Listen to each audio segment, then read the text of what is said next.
having me up here. I will not be as poetic as Dr. Michelle. You are in for science here, and I hope to do it justice.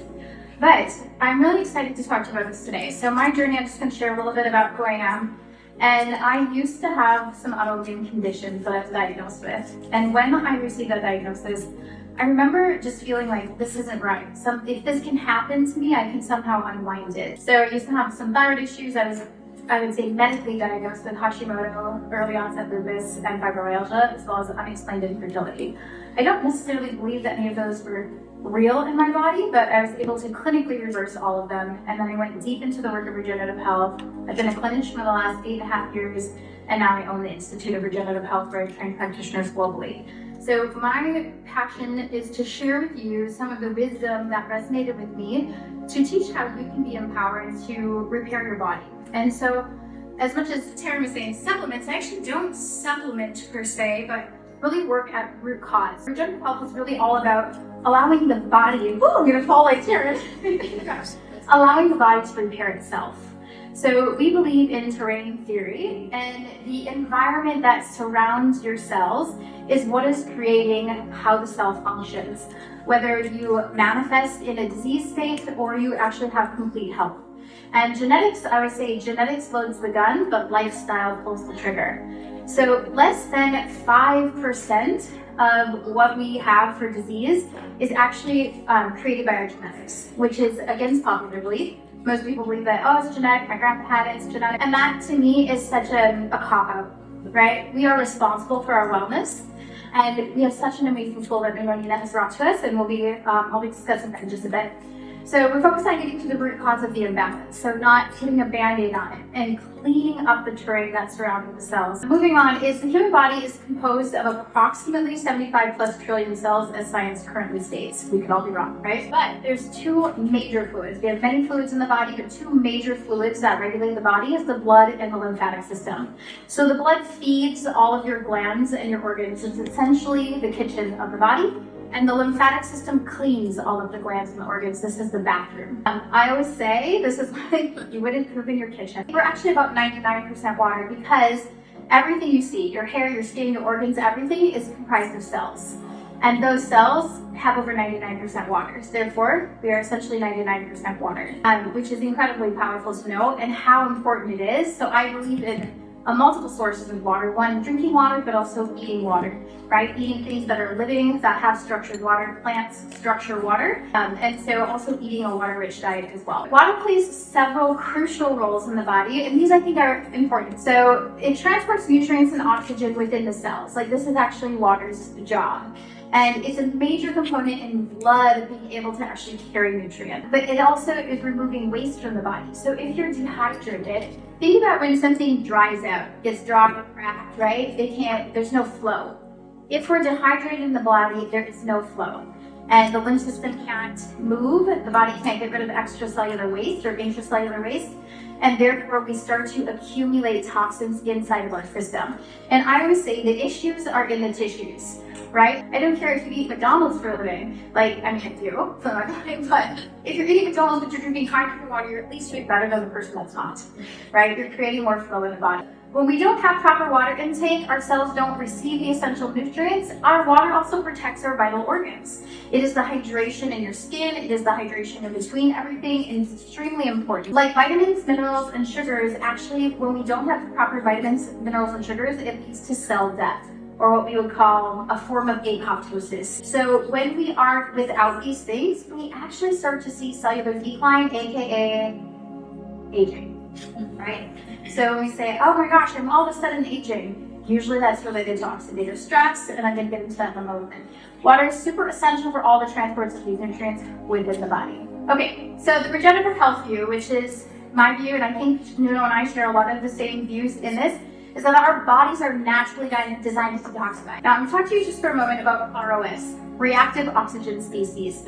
When we have an overwhelm, our cells naturally produce ROS. It's actually very beneficial.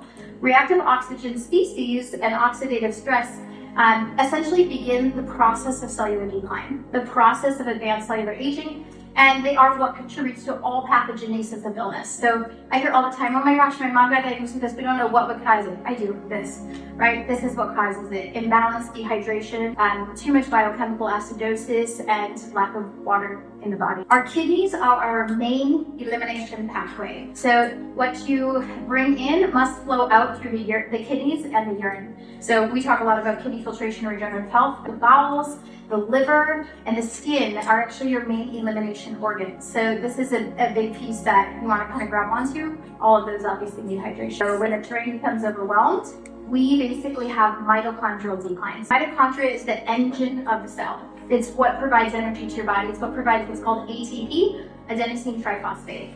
This is just one of the multitude of functions of the mitochondria. But it is producing if you feel tired right now, your cellular energy is low, right? There's a low level of ATP being emitted by your cells. And when we have a low ATP, we actually become at an increased risk for antigens, pathogens, parasites, and microbes to attach or enter into our cells. Everything from digestion, absorption, utilization, and elimination, energy and sleep patterns are affected by low cellular function and low ATP. When we have a chronic terrain imbalances, we see cell damage and cell destruction. So molecular hydrogen supports the regenerative, in my view, supports regenerative health directly at the cellular level. I call it the direct pathway to source. Hydrogen is the molecule that created all of life, as you've heard from beautiful Dr. Michelle today. But it's the only molecule that is small enough to penetrate every single cell. Hydrogen has a completely unique ability to penetrate the cell and upregulate that amazing mitochondria, the ATP that you're hearing about. So all cellular functions are fueled by the mitochondria, like we just talked about, and you will become significantly more resistant to a disease. I would say disease because I really don't believe disease exists. Disease is created, not caught. And if you look at wild animals, they don't have disease unless they're in an environment where they're ingesting GMOs or whatever. But hydrogen is a miracle molecule. That's what we call it here because it really can balance and down-regulate the stressors. So those reactive oxygen species, like last night I was up all night with my little girl. She isn't feeling good. I'm exhausted today. I can actually feel reactive oxygen species in my body today. But thanks to hydrogen water, I can down-regulate that, right? We can find that balance. In addition to molecular hydrogen, it's also proven to upregulate what's called NRF2 pathway. Now, this is kind of like a backdoor proven because what it does is it upregulates the mitochondrial function, then the mitochondria upregulates the NRF2. So NRF2 pathway is the main pathway that protects the integrity of the cell. So NRF2 is an emerging regulator of cellular resistance. The NRF2 pathway is actually found most abundantly in the liver and the kidneys. So this is really, really important. Two areas that I definitely struggle with in my wellness and continue to have to work on. But although it is found in every single cell in the body, but the kidneys and the liver are the most. And think about the pathway of water, right? So water's coming in, it's moving through your kidneys, moving through the bladder and out. So if you are dehydrated, you're losing one of the major NRF2 pathways. NRF2 is controlling the expression of genes and anti-inflammatory functions. So if I fell off the stage, let's hope I don't jinx myself, and maybe I hit my knee, I would have temporary what I call acute inflammation. That is highly beneficial. Extra blood is there, extra lymph is there, extra white blood cells start being produced. That is helping protect this area so it can repair faster. What chronic inflammation is inflammation every day. I hit the knee every day, every day, every day. Eventually, it will not heal. Right? This is what most people are walking around with is chronic inflammation in their body.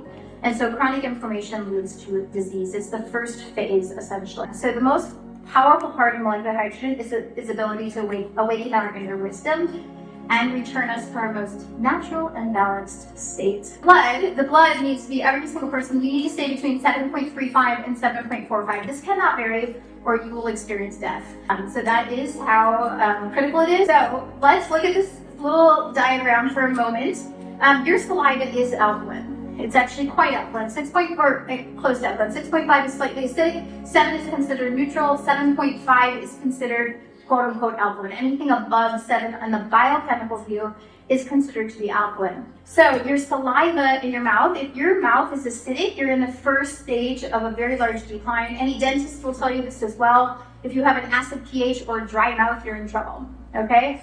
So this, a lot of medications will cause dry mouth.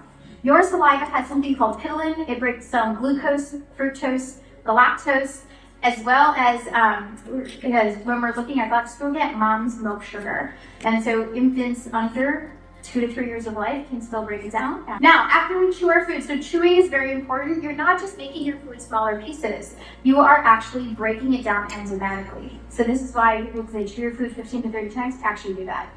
Because it is the first part of digestion. It's a very important part of digestion. It's going to determine how much work your stomach has to do once it hits your stomach. Goes down the esophagus, it goes into the upper stomach. Now, the upper part of your stomach is a 4 to 6.5. So it's slightly closer to the alkaline side, but it's still acidic, okay? As soon as it enters into the lower stomach, this is the most important part, 1.5 to 2.8 pH, very acidic. Very important that it's acidic. So one thing I ask for everybody after today is please don't drink water during your food. One glass of regular pH water, even varying slightly above 7, just one glass, will bring your pH of your gut up to a 4, that lower part, 4 and sometimes 6. Way too high, completely unable to break down proteins. Now, if you look at science, it says 6 to 8. I think this is because people are having improper food combining, they're drinking while they eat, is changing the pHs. But this is where the food holds after the really acidic breakdown happens, and now the pancreas and the liver are coming to help. This is where your liver is actually producing bile and is sending it to the gallbladder. The small intestine, the duodenum, actually sends a hormone to the liver and says, hey, I need that bile. And then it secretes it into the body, or secretes it into the intestine to break down fats. So if you have trouble breaking down fats, you're having trouble with the liver and gallbladder communication. Now, second is the pancreas, which is producing all sorts of enzymes for your body. Insulin and amylase, I mean, it goes on and on. I'm not going to go deep into the pancreas today, but the pancreas is actually one of the major parts of digestion, even more so than the stomach. So these pHs are very important, and the body spends quite a bit of time there.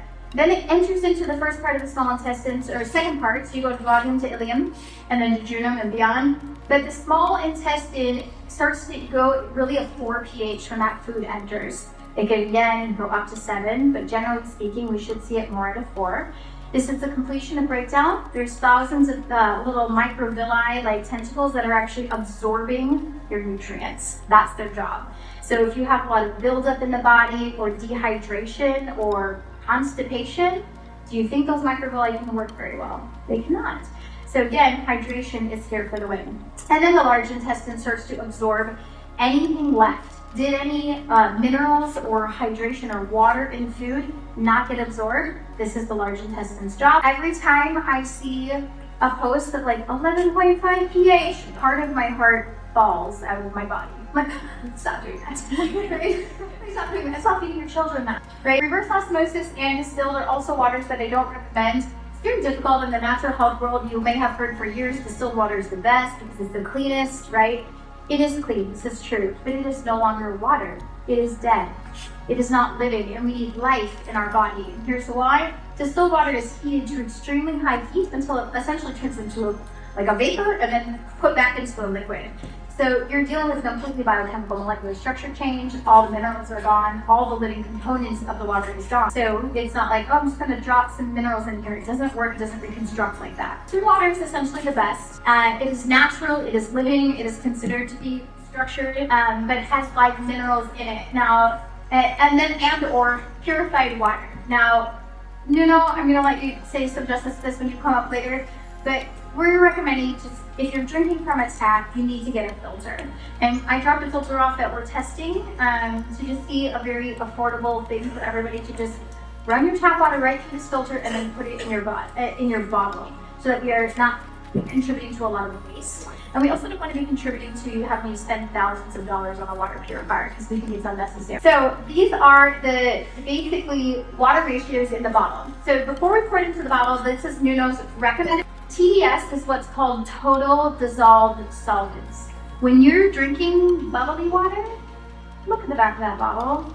You have more TDS than your body should ever have in one glass, in my opinion. So you can cause kidney stones, there's too many minerals, right? If we have too high of TDS, there's too many minerals, it's too hard in the kidneys, you can cause dehydration and stones.